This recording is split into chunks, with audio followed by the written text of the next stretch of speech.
এই ভর্তা রেসিপি যদি প্লেটে থাকে তাহলে মাছ মাংস সবই ভুলে যাবেন।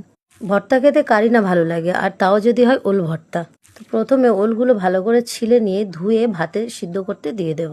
ওল সিদ্ধ করতে বেশিক্ষণ সময় লাগে না যদি ভালো ওল হয়। ওলটা ভালোভাবে সিদ্ধ হয়ে গেলে চেক করে নেব এবং তুলে প্লেটে রেখে দেব এবং গরম গরম ম্যাশারের সাহায্যে ম্যাশ করে নেব।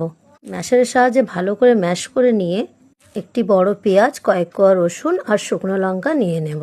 এইভাবে যদি ভর্তাটা আপনারা করেন তাহলে প্রশংসা অবশ্যই পাবেন।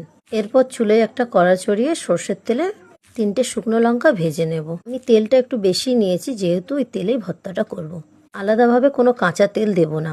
শুকনো লঙ্কাটা ভালো করে ভাজা হয়ে গেলে তুলে নেব এবং কয়েক কোয়া রসুন ছাড়িয়ে রেখেছিলাম সেই রসুনটা ওই তেলে দিয়ে আবার ভেজে নেব। রসুনটা ভালো করে ভাজা হয়ে গেলে তুলে নেব। এবার যে পেঁয়াজটা কেটে রেখেছিলাম সেটাও ভেজে নেব।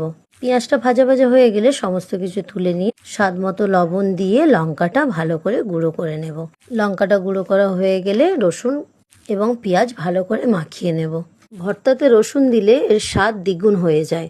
এরপর ভালো করে ওগুলো মাখিয়ে নিয়ে ওলের সাথে সমস্তটা ভালো করে মাখিয়ে নেব।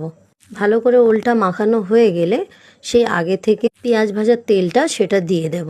আমি আলাদা করে কোনো তেল দেবো না, ওই তেলটাই দেব। দিয়ে আবারও ভালো করে মাখিয়ে নিয়ে একটু লেবু দিয়ে হাফ লেবুর রস এতে দিয়েছি, ওটা ক্লিপস নিতে ভুলে গিয়েছিলাম। দেখো ভর্তাটা একদম রেডি। কেমন হয়েছে কমেন্টে জানিও। আজকের মতন টাটা।